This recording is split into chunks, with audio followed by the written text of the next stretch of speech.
So, hello and good evening. I know we are one of the last sessions. So, just hope that, it's a good thing because everybody is just excited to wait for the cocktail session and the gala evening. But it's also a bad thing because we have few people to listen to us. But nevertheless, we hope that it's going to be an enjoying session for all of you. And we've kept it very freewheeling, knowing that's the last session of the day. We've kept it very open, very freewheeling. And we'll really request the audience to join in the conversations and ask questions as we go along. We have a very reputed panelist here, all very big industry leaders in wellness and beauty, and who have built great transformational businesses. So it's going to be very great fun for all of you to understand how they've really created the business of wellness and beauty in India, what really they've done to transform this segment, which is really transformational. Because if I just go into the facts of wellness and beauty, as per Indian Brand Equity Foundation, wellness and beauty combined, put together, are expected to reach over $40 billion in India by 2024 and growing at a very spectacular CAGR of 12+%. Now, whoever is in retail will understand a CAGR of 12% is really, really phenomenal. And it doesn't happen by itself. And that's at the back of continuous year-on-year growth. So obviously, there are some great reasons why this segment is on fire, I would say. And there are great reasons why today people are talking about wellness and beauty at forums. So if I just can bring it back to a very, very simple disclosure here. About many years ago, wellness was simply a very niche lifestyle choice. People who had money, who had the time, could afford to invest in wellness. Fast forward post-COVID, today wellness is not a niche choice. Wellness is for everybody. And whether we come from the very traditional definition of wellness, which is physical fitness, down to mental well-being, spiritual well-being, and of course the external manifestation of wellness, which is beauty. And everybody is a consumer, is gender neutral. Wellness and beauty are gender neutral. And whether you want to transform yourself with makeup, skincare, fragrance, hair care, skin health, hair health, whatever it is, everybody is using and consuming beauty and wellness. So that's at the heart of it. Wellness is for everybody. And I hope that all of you gain something out of the session. So I realized, when I was talking to, when we were talking together as a panel, our segment is called Category Deep Dive. So boring, right? So we're going to start with a very rapid fire from everybody here. So we thought that will just wake us all up as well. We are also needing some wake up. So a rapid fire, one word or one phrase to all our panelists here. And I'm going to start with Nitesh from the last. Nitesh from Sephora, CEO of Sephora. One word or one phrase, how you describe this segment for you, Nitesh? For me, it's my care, I care. So. Wonderful. My care, I care. Fine. Jasjeev. It would be holistic well-being. Thank you, Jasjeev. CK? If I becomes we, illness becomes wellness. Wonderful.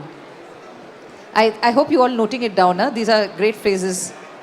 You can, keep these in when you speak. Rakesh? Making health and wellness easy. Making health and wellness easy? Great. Very simply said. I'll say it's a necessity. It's a necessity. I think it's about staying relevant. Yeah, I think for us it is a 360-degree beauty destination, and love begins with you. I wish I had a pen and paper and somebody's recording the session, because for all of us, each of those words have been really, they are very, indeed very interesting and very true for all of us who are working in the beauty and wellness segment, because we know exactly why each one of us is saying this. So it's really about, if I may understand, it's about beauty inside out, wellness inside out, what you consume, how you feel, and how it comes and is reflected on your skin and hair and body. So I think it's beauty inside out, feeling good, looking good, holistic wellness, all these things, coming together and are important for wellness.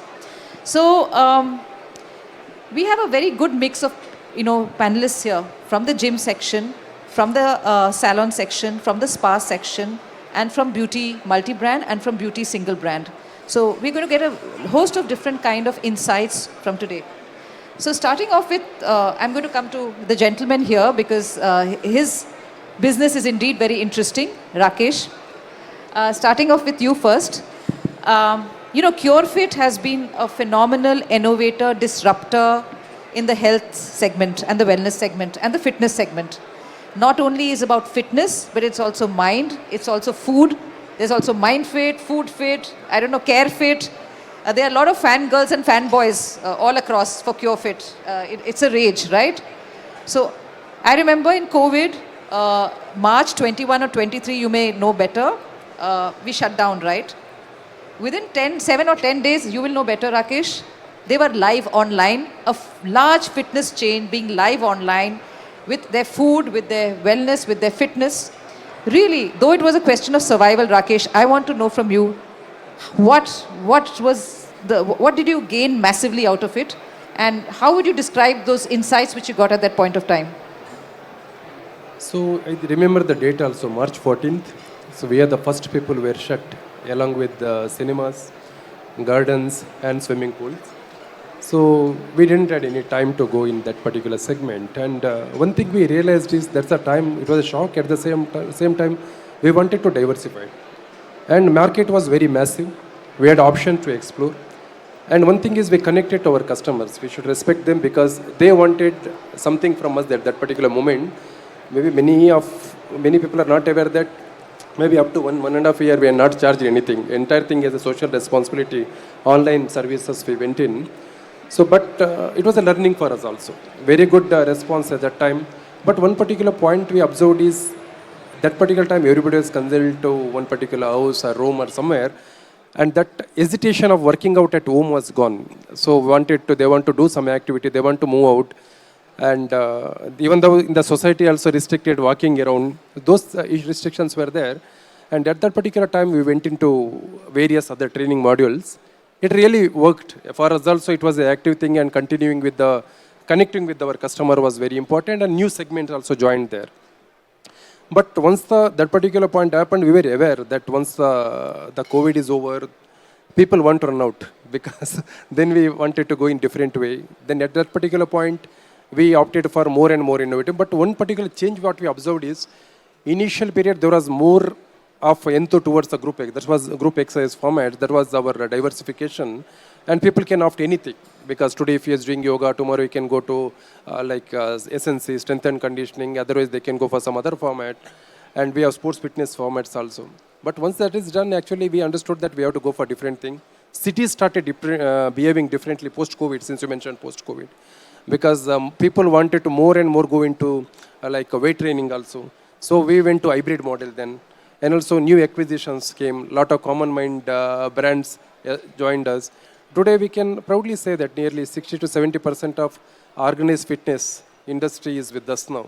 That's how it segregated. Earlier, most important thing what we observed is, it's a learning. Nobody was there to hear about the fitness industry. We are totally scattered. And when we used to go to Vidhan Saudha in Bangalore, otherwise some other government bodies also, there was no voice. Today we have some voice in somewhere we go, no, we can represent ourselves the industry. Yeah. Fantastic. Thank you. Hello. Yeah, thank you, Rakesh. I think what you summed it all. Today we have a voice, and really transformational, because from a very fragmented and localized category called fitness, which is mushrooming of small fitness centers across residential areas, Cure.fit has really transformed the way people look at fitness. And as you said, 70% of the market share you've captured. It's really phenomenal, and congratulations to you. They've also gone ahead and acquired Gold Gym, and making more acquisitions. So in my next question, I'll probably come back to you and understand how that's going for you. Nitesh, Sephora, you've been at the helm for about 2 years? 2 years. So, Sephora has been at the helm of, really luxury retail for India, beauty retail for India, and having no competition for the longest time in terms of, really being at the top end of premium luxury retail. And the kind of brands that they have, the kind of format that they have, the kind of size that they have. Nitesh, for you, because Sephora is all about allowing consumers to play with your products and everything else. These last 2 years and the big growth of beauty that we've seen in the last 2 years, what are the two kind of areas that are of tremendous insight for you, for Sephora? And also, considering that the future forward is fraught with competition, what do you think are if these insights are going to help to make Sephora stronger in the future? Okay, thanks for the questions, Shriti. Am I audible? Yeah. Okay. So, couple of things that we picked up, Shriti, last 2 years is we looked at first the selection of the brands. I mean, given we had only 300 square meter of retail space, we did a curation on the selection. We weeded out which was not working, and we got in the brands which the consumers were asking for. So, selection was the first thing we worked on. Second thing that we worked on was in terms of really democratizing the way our beauty advisors were selling. We said they need to enjoy when they make that sale, and they really need to help the customer choose what is right for them and not really push sales. So that's something we brought in as a change in terms of the way we were approaching our beauty advisors. And more importantly, lastly, we brought in certain amount of let's say expertise in-house. We really had gone ahead and invested behind getting people which come from professional background, makeup artists, people who have trained professional makeup artists. We got them on board in stores and really started the play that was there for the consumers. We asked our own teams to play with it. So these are the ingredients which went in, and we saw it really work for us. Our productivity is probably one of the best in the country. 45,000, 48,000 kind of a productivity in a year, unheard of. That's really what worked for us. In terms of the growing competition, what we saw, of course, there are large online players which are already there, doing really well. A lot of D2C brands coming in. One, we said we will not really experiment with masstige. We'll stay in the space that we know the best, and we played that game quite well for quite some time. So we said we'll remain where we are in the prestige space, and so that at least we know what turf are we trying to protect. Second, we will not compromise on our philosophy of democratizing the beauty space. So these are the basics that we want to work on, and want to go live on the digital space, our own e-com quickly as quickly as possible. Absolutely. We are all waiting for it, Nitesh. I know. So, really well said, Nitesh, because you talked about brand selection and curation. Second, you talked about democratizing beauty in your stores and how your beauty advisors and the entire beauty play in your stores. And third, sticking to your segment, which is really niche and premium, so that you mean something very specific to somebody, right?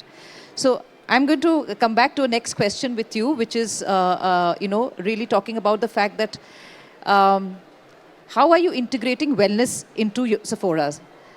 Because wellness is a larger universal truth, and beauty is a part of it. So how are you integrating that within Sephora, in a very short sentence? Okay. So I think the adoption on clean sustainability started off quite ahead of time globally. There are brands which are vegan brands and doing really big. I mean, the best brand in beauty is a vegan brand in the world, right? So I think the adoption globally happened quite fast. In India, we're seeing an adoption, slow one, but that's where our beauty advisors come into play, that they are educating the customer. And we saw that in other segments also, whether it was apparel or other categories, where we were able to educate the customer. Adoption happened, some places faster, some places slower. In our case, it is slow. Okay. But I'm sure it will happen one day. So I'm going to come to you, Jasjeev, because you at Kama Ayurveda, you are at the center of beauty and wellness. You are at that center point, which I think is a great place to be in.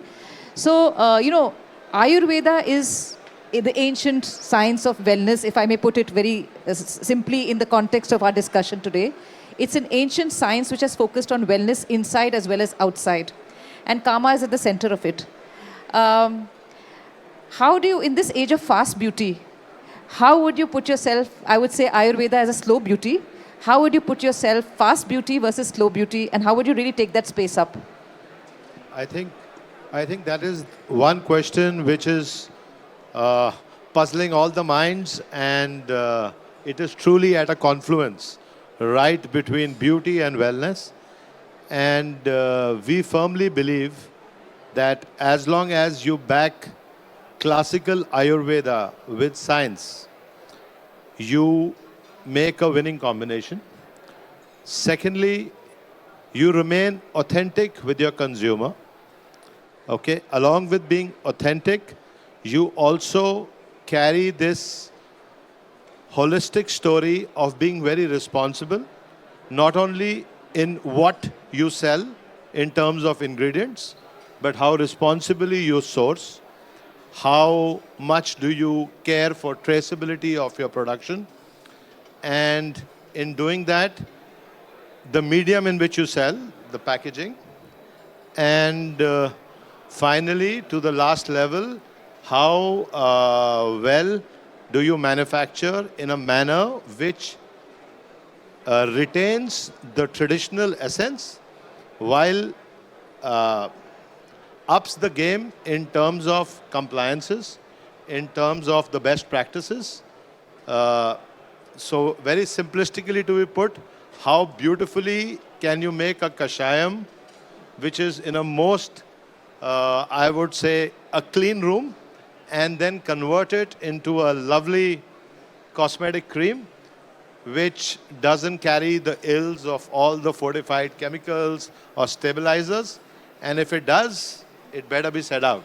That's it. Thank you, Jasjeev. We all do believe in Ayurveda, so very well put. And I thought that was an interesting take for you to take, fast beauty versus Ayurvedic beauty. So I'm going to come back to you. And I come to you, CK. You've been a long-established player, for the last many years. Starting off with Natural Salon, which if you don't know, you should know. He's one of the most well-established salons, which started with tremendous amount of localization, starting from South India. And a very, very great example of how you can be very focused and localized with your go-to market. And once you come to a certain level, and how to then expand and really grow from there. So I read somewhere, CK, that, from 700 salons, in a couple of years, you're going to go to 3,000 salons. So really, what's driving this massive ambition and expansion? And please tell us this. Yeah, thanks for that question.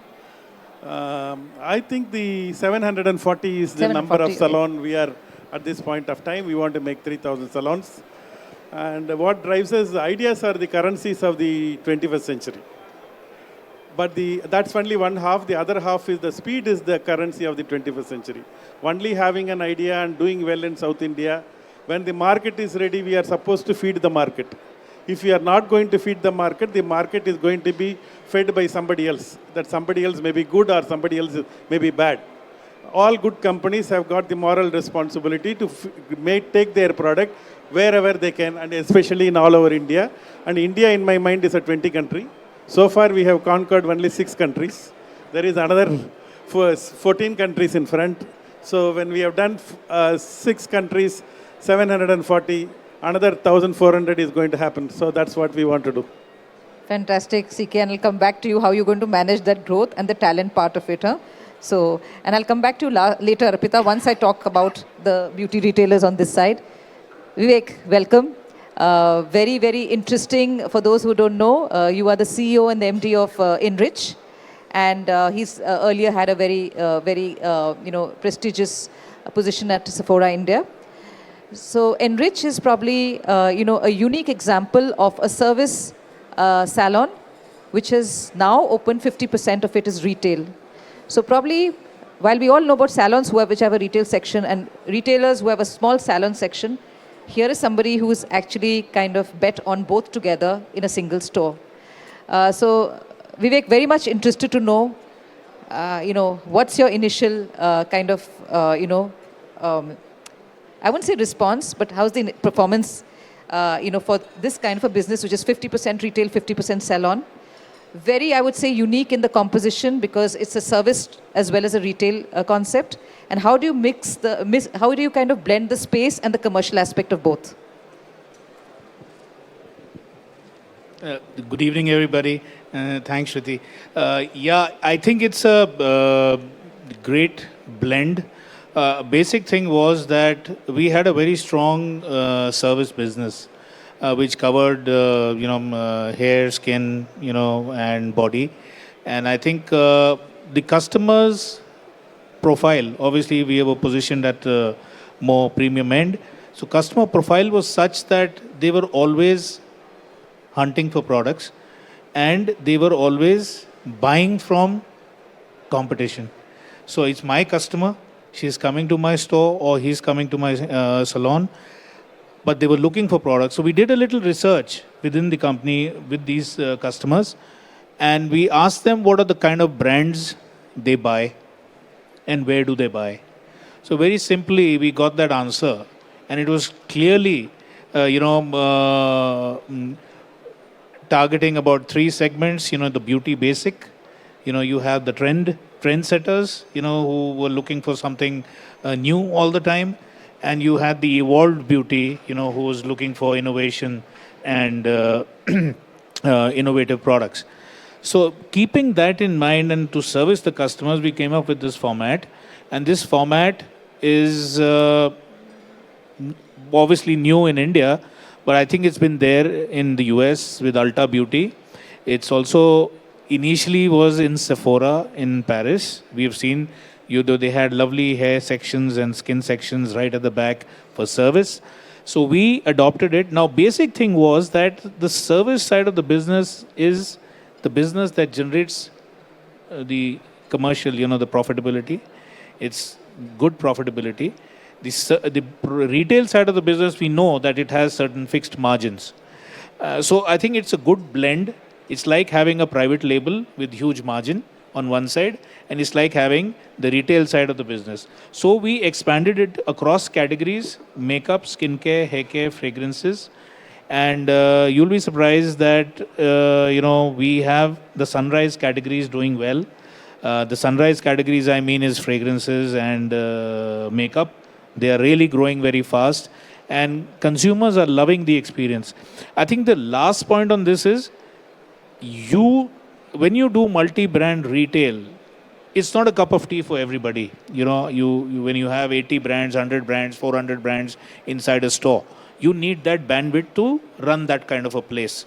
And you need people to run that kind of a place. So we have sections which are separate for skin, separate for makeup, separate for fragrances, separate for hair care. And we have specialist beauty advisors on one side which sell products. And again, they don't chase the customers, they basically satisfy need, and they integrate the service side on the other side. So I think it's doing wonderfully well. We have a lot of them in Bombay, Pune, and Indore. These are the three cities where the new format has gone in, and now we're just going to roll out in Bangalore and Ahmedabad. Thank you, Vivek. Very interesting format.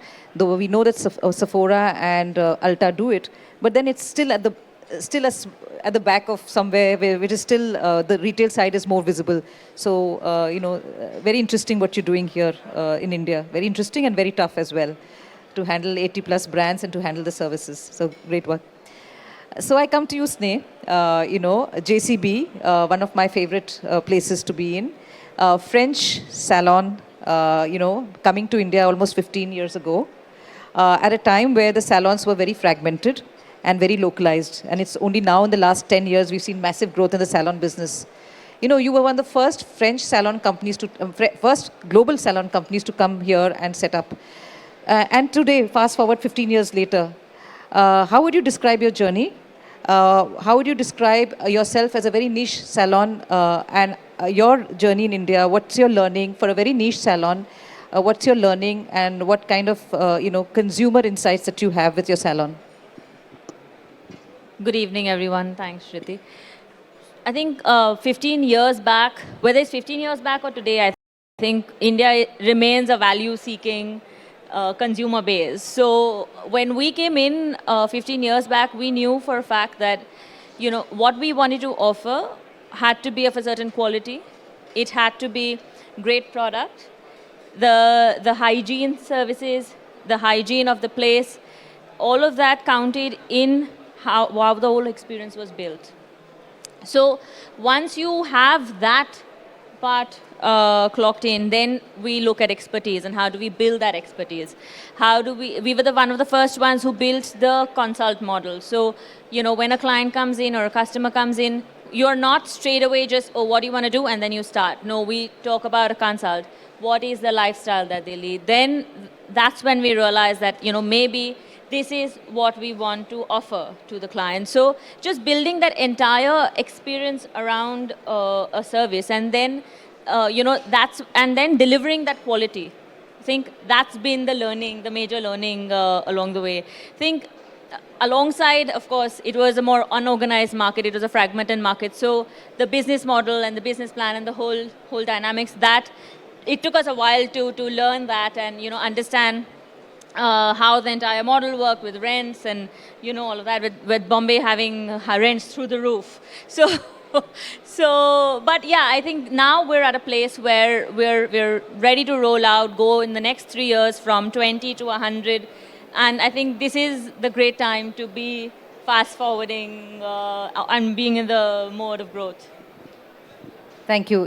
Yes, quality is extremely important for a very niche salon like you, quality and experience. And I'm going to come back to you in terms of some of your challenges that you face. So I'm going to come back to you. But Arpita, I have not kept you in the last for any other reason other than the fact that you've heard everybody here, from brands to multi-brand retailers to salons to, fitness chains and everything. And you, at the heart of it, are in the real estate, right? So that's why I'm ending this first round with you. As a real estate person who's been in the real estate segment, how do you see this salon and wellness space, especially after COVID, where consumers are not coming to the mall to shop, they're coming to the mall for experiences, and more consumers are looking for centers that are giving them all these things. So how do you really strategize and kind of advise malls on the real estate strategy where experience, wellness, and shopping is all needed together? So, hi, can you hear me? Yeah. So, after post the pandemic, I think every consumer here has become so well aware of what they require. The awareness of health, it's so important to have good health. Salons, the necessity which was missing for very long during that time. At the same time, having the right beauty products that you're using on your skins, being organic, all that with the consumer understanding this is kind of reached out. We have 400 million middle class population in our country. And they're very well aware, thanks to our Facebooks and Instagrams and all these brands doing fantastic marketing. And thanks to that, they are understanding their necessity and their requirement. So a lot of brands, the mall itself come back to us and tell us, we would love to have this brand on board. And a lot of things like, is a support retail for developers. So whether it's in residential, your wellness, which is your salons and your gyms, are support retails. They're very important for them to be in that center. At the same thing, in malls, due to constraint of size and also the requirements for all the brands, beauty, yes, plays a very important role. The maximum sales come from the beauty sector, where it's very high, the spend. At the same time, wellness is, again, a support. You're just walking in a mall, your feet are hurting, I need to go for an aroma therapy, and you just need to relax myself. Or I'm in the mall, need to go for a party, quick hairbrush, blow dry, let me go to a spa. That's a necessity. So that's how the mall themselves understand that it is a very important part of real estate. So are malls really dedicating spaces to wellness experiences? Absolutely. Or is just coming out of, by default, Earlier it was, but now it's a necessity because of how consumers behave. Okay, that's great. That's great to know. And I'm going to come back to you to the next question because, again, you're at the heart of real estate. And there's so much of mushrooming of beauty brands now and beauty concepts now, whether it's multi-brand or single brand or, D2C brands. Everybody wants space in the malls. And really, as a real estate expert yourself, how would you make that a balance between newness, but not tried and tested, and traditional and tried and tested and credible retailers? How would you make that balance and curation for yourself as a real estate person? Yes, the malls are your ground floor retail is just for international brands. That's what we hear for whosoever we meet. But yes, there's so many in-house, ingrown brands like Mama Earth. We've got Biotique. We've got so many in-house that are really, really doing well in the marketing of their products. So everybody, whether they're watching television or on Instagram or on Facebook, they want to buy it because they're seeing something which is there. Their marketing helps them, once they do their online sales, and the numbers are what is attractive to the developers. So the developer says, oh, this is the kind of business you're doing, I would love to have you on board. And that's the strategy, that we apply. We finally help them, consult them and tell them that, please share some numbers. What are the kind of marketing? Who's your brand ambassador? And that's how we package the deal to the developer, and they give it this is why you should have this brand on board. It's getting more and more complex and competitive. Thanks for making it more competitive. So I'm going to come to you, Jasjeev, because I have an interesting question for you. We're all, seeing this phenomena, and it's already happened in the West. It's also happening in India, of, the K beauty and the J beauty. I'm going to ask you, when's the time for A beauty, which is, Ayurveda beauty? And, we know that Kama and Forest have gone outside, starting with global expansion. And we also know that a lot of niche Ayurvedic brands which have, come up in the US and Europe and Southeast Asia. Really for you, how do you see A beauty really becoming relevant and really becoming a global phenomena? I think it's an idea that the time has come and the time is now. And I think you made my job way easier by telling us and the audience that Forest is already overseas, firmly entrenched in London. Kama launches out of Harrods, out of our own retail store, and an own international website in the next quarter or two. So very clearly, A beauty has come. The realization to the user has come. COVID has accelerated that decision, and now the onus is on us to come to build on this strongly, to be very, very authentic to our cause, and to innovate in a manner that A beauty evolves, remains relevant to the current skin care, hair care, body care, wellness needs of our audience. And I'm certain that we are here to stay. Yeah. No, of course you're here to stay. You've been here to stay for the longest thousands and thousands of years, Ayurvedic beauty. So you are here to stay definitely, Jasjeev. It's just that you're now becoming on trend as well. So, we've talked a lot of good things about this segment. And it's true, it's a segment to be in. It's a hot segment to be in India. And with a lot of multiplicities and a lot of complexities and a lot of different dynamics. But we also know there are a lot of challenges. So I am going to just throw questions to each one, starting with Nitesh again with you. Could you name one or two challenges that you foresee this segment is going to face or is facing right now, which could be, hampering the growth of this segment? Shriti, the biggest challenge that we as retailers will see is the talent. I don't think so we have enough talent in this country on the beauty side, and all of us with the kind of advent we are seeing on the beauty space, whether it is D2C brand, international brands, new players, talent will be a biggest challenge that I foresee where we'll really have to be prepared for it. Absolutely. And beauty is not some, it's not technology, it's not some rocket science. We don't have any kind of, it's just about people, as is retail. So therefore talent is simply the single most important factor that, kind of makes a success or a failure of a venture. If you have the people there, then your business is well, protected. Jasjeev, again, one challenge that you would say comes in the way of your, success. I think the biggest challenge would be to continue to be able to get the raw materials and ingredients once the scale of the business goes up. Because everything is depleting, the forests are depleting, the herbs are depleting, the processes along it are depleting. So the minute the scale goes up, how don't we dilute and how we are able to manage the back end the supply chain, I think that will be a very big challenge. Yeah. I think yes, and I'm going to talk about it a little bit from the business that I represent, that is the Body Shop. You know, all our global ingredients are made from 25 community fair trade farming communities across the world.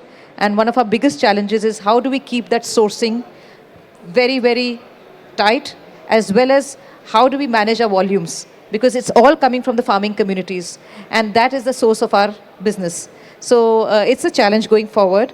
And all I can say is we need to have more and more such communities set up and built up where the ingredients are coming from. So definitely a very interesting challenge, Jasjeev, and something that none of us are thinking of, actually.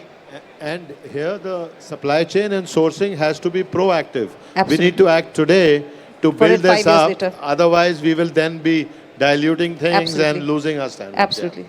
Thank you, thank you. CK, 3,000 salons. I'm going to keep at it. 3,000 salons challenge. As Nitesh said, the challenge is manpower. Salon industry especially is considered to be a taboo activity. It is the stylist and the people beautician are associated is from a particular caste. It is looked down upon by the Indian diaspora especially. So it's a great challenge it was going through for a long time. Thank God, in the last 20 years, the industry has really evolved.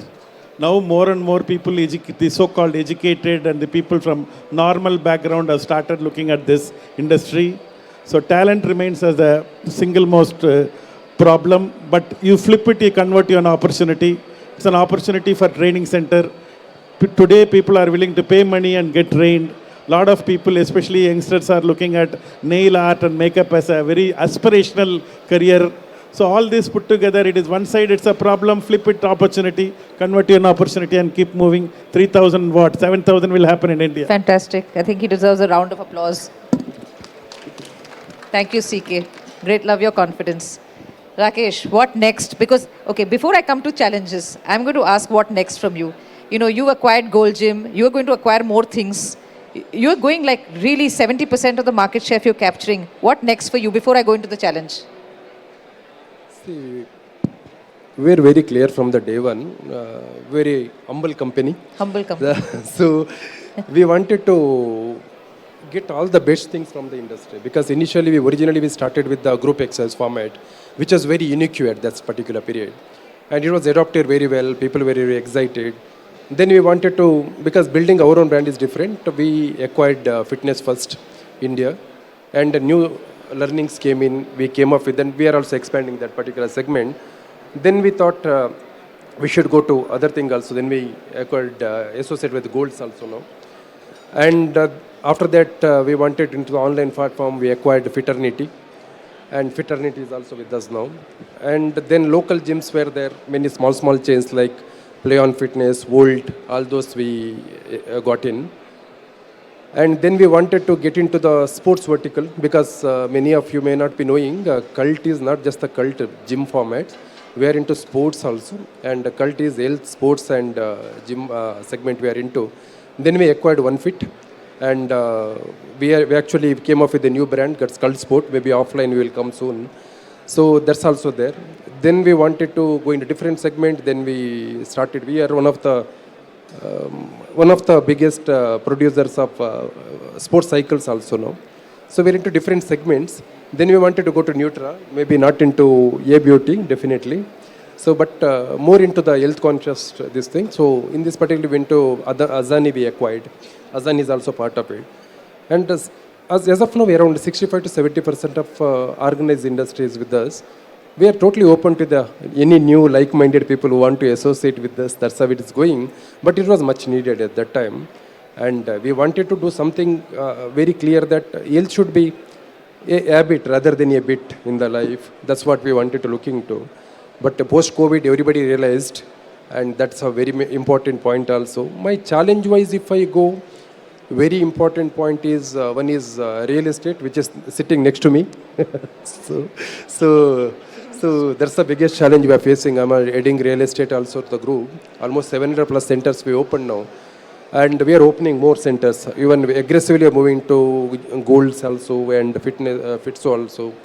And also Fitsway is one more vertical we acquired, I forgot to mention. We have nearly 42 sports centers across India. The Fitsway we acquired from Zomato.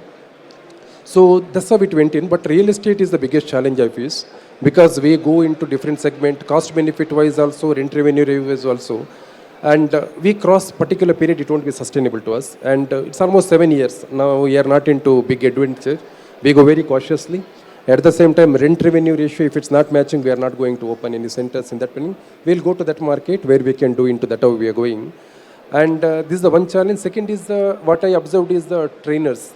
Because India, that particular segment is not yet very organized. There is no institutions which will train. Maybe that's where the biggest thing, even though in the colleges and universities are having different courses in this particular segment, they are more into the going to the education system only rather than coming to the other field. Here our fault is also there. Maybe we have to support them, bring them into the mainstream. And yoga, again, meditation and yoga is also a big segment which we are into. There also we are getting good supply, but when it comes to trainers is a big challenge. Real estate is another one. These are the 2 points I feel which is going to be a challenge to us in future. Thanks, Rakesh. Very rightly said, talent and real estate. I think these are two things that all of us sitting here will completely agree with you. Whatever format, whatever, expansion that you have, whatever business model that you have, it's talent and real estate which are really two very, very critical factors. I'll come to you last, Arpita. Yourself, Vivek. One challenge, you're going so fast with your Enrich, chains, and you've already opening about 15 by the end of this year. You'll be at 15 number of, salon come retail, which is Enrich. And along with your 80 salons which are already there. One challenge for you, which you think is going to be, critical for you to overcome in this fast-paced growth? Yeah, I think the one thing that has been identified by almost everybody is about building talent and skilling up the team. So I think what Enrich follows is that if we are entering a new city, the first thing that we create is an academy, where we start training people.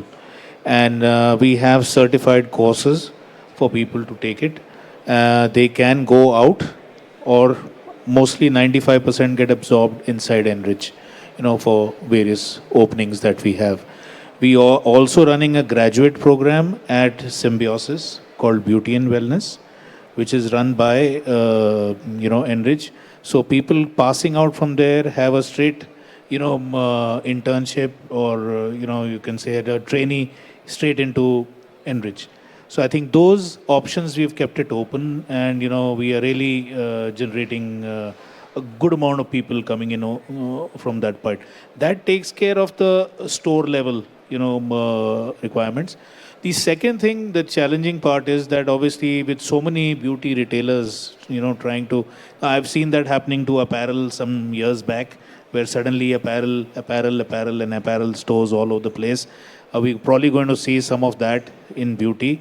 But I think the beauty brands are a little more, mature enough not to fall into that trap. But the basic thing would be that the BAs that are there, it is limited to this industry right now. And therefore, constantly you need to keep them up to date with what your DNA is and what you want them to do and how you differentiate your staff from other people's staff. So I think that's one part of the training. So training is repeated almost, every quarter. We repeat the training so that it becomes a habit, inside. So I think that's the challenge. The second most important challenge is obviously malls are underpenetrated in India. So are brands. So I think the option to step out of the mall and look beyond the mall is the call right now. And therefore, one would also look at a combination, a larger combination of, high streets, which are good high streets, which could be the answer. Because malls are taking their own time right now. And they are still focusing on these bigger cities, whereas the businesses are flourishing in tier 2, tier 3 cities, similar consumers, similar spending power. So I think that's the area to look at, and I think each individual beauty retailer or beauty brand needs to take that call, move beyond the malls. Thank you. Very important point, move beyond the malls. And finally, to you, Sneh, JCB, you know, it's such a fantastic chain. How do you build a sustainable business as you expand further? Do you see that as a challenge? Do you see the niche and the price value, equation balancing out in the future? Do you see more and more of such, of JCB opening up because India is moving a little bit more premium? So what's your kind of approach on it? And do you think that's the challenge is there or is it overcome? I think today when post-COVID we're seeing digitization. Last year we've also gone into Kochi, Bhopal and Pune, right? And it was an eye-opener because digitization has actually, I think, sped up the information flow. People know your brand. So suddenly demand is not your major problem, right? When you go into a new town and tier 2, tier 3 towns, I think like everyone's saying, talent becomes your larger issue. So when we go into another town, a new town, or we're looking at growth, it's really from the whole skill development. How do we build training? How do we ramp up skill sets? In fact, we also look at upgrading skill sets. So, we fly in trainers from all over the world because, we are an international company. We look at trends. We want to know how do we stay relevant. Today, information is not the challenge. Everybody has the information. How you use that information, that is exactly what's going to keep us relevant throughout. So it is not about one size fits all anymore, right? We're talking about customization. We're talking about customization both in beauty and in wellness. So to keep this moving and keep it, sustaining as a business model, I think we've come at a point where we understand the whole model and the dynamic. We understand if we want to let go of a space, barring rents, or, how do we want to build it? And I think the rest just follows. Thank you. Very well said. If you know where you are, where you want to focus on, and if you've built your kind of communication and your, focus area, the rest will follow. And I think finding that core is the key. So, Arpita, finally, again, you've heard that real estate is the biggest challenge other than talent. We don't have any HR person here or, HR agency here. But, real estate is the biggest talent. How do you plan to overcome it? And, you're hearing all the people who are hungry for good real estate. And how do you overcome it for the future?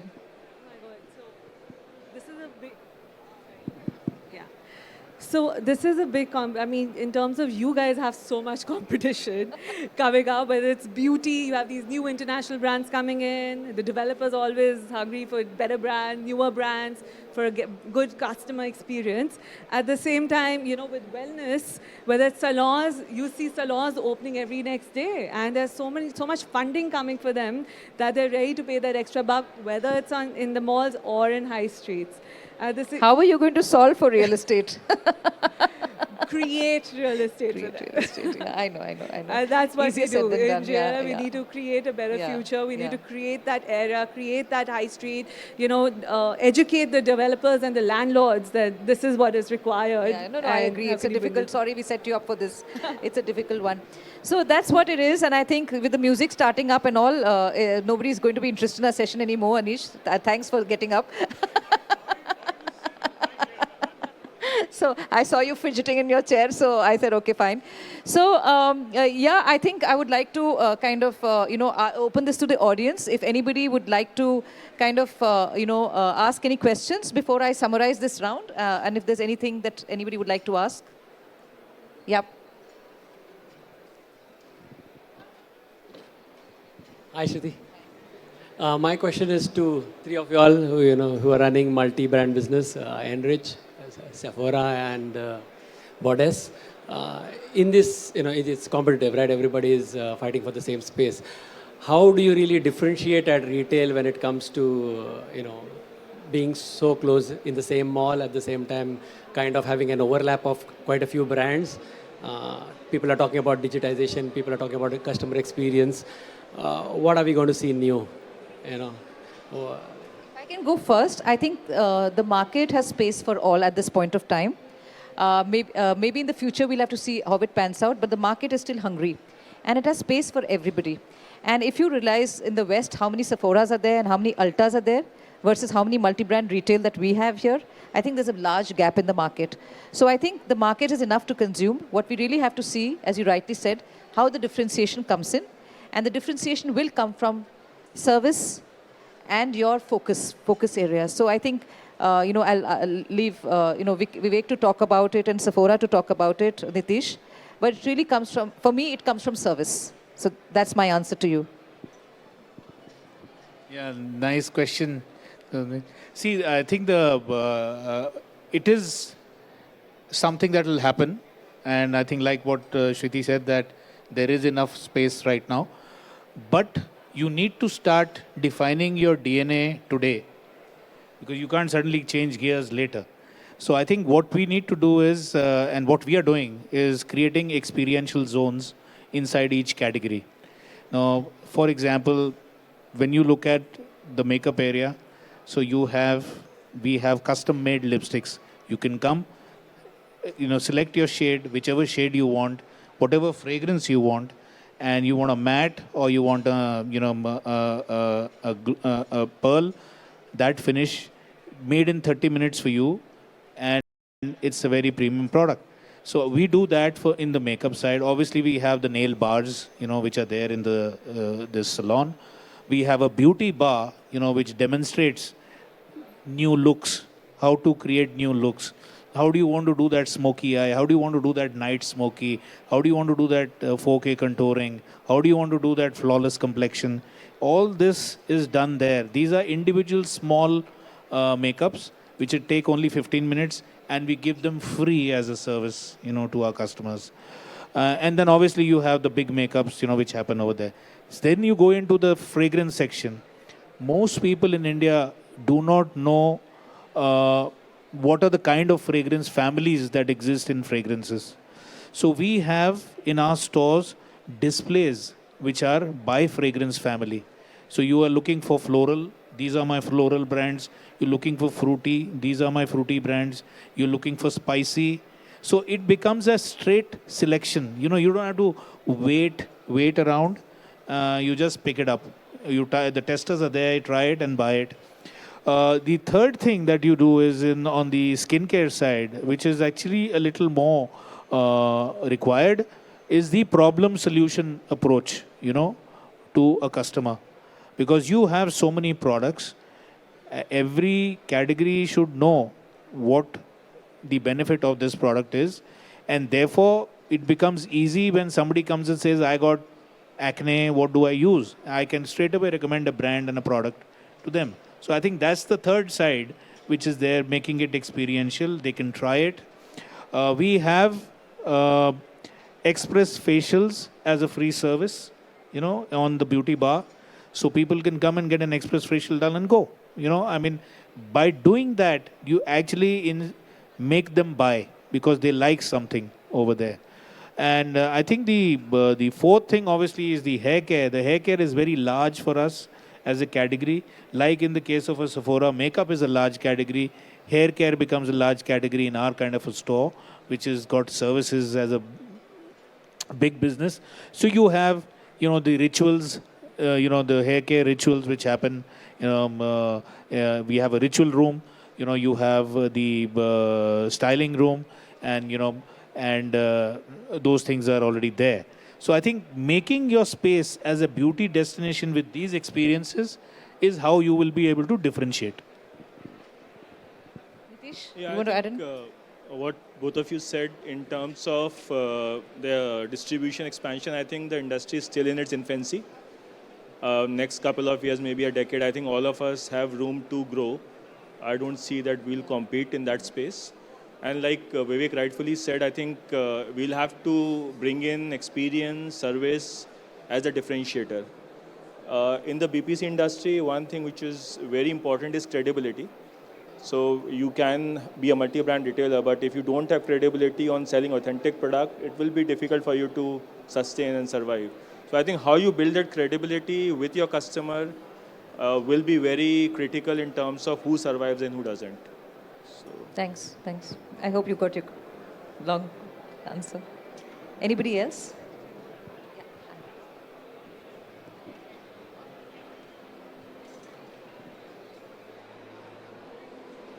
Yeah.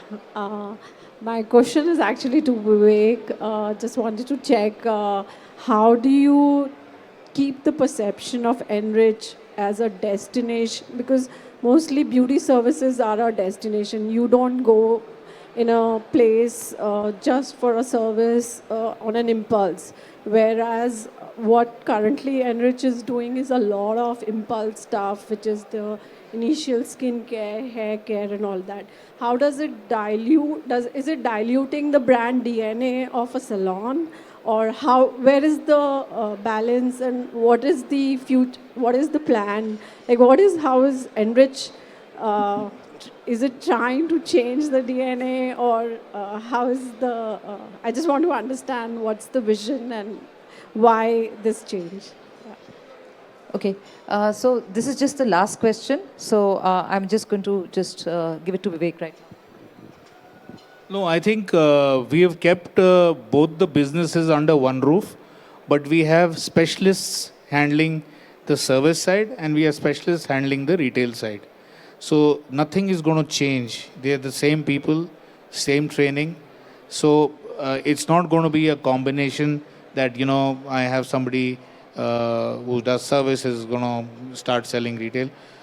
Products related to service will be sold by the service people. And products not related to service will be sold by the beauty advisors. So I think that differentiation will be there and the people are trained accordingly. But what they are also trained is how do you move customer from service to retail? So you hand over, there is a handover that happens. And how do you move customers from retail to go in for service? And that's also a handover. So there is a business management team which sits in the store, the 3 members.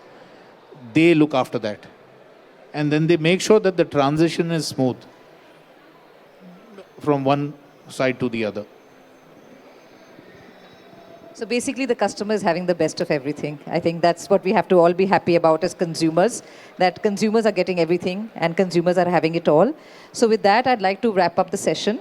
Beauty and wellness is a great segment to be in. It's the right segment at this time when consumers, it's not just about transactional beauty, it's about looking good, feeling good, beauty inside out, as I said.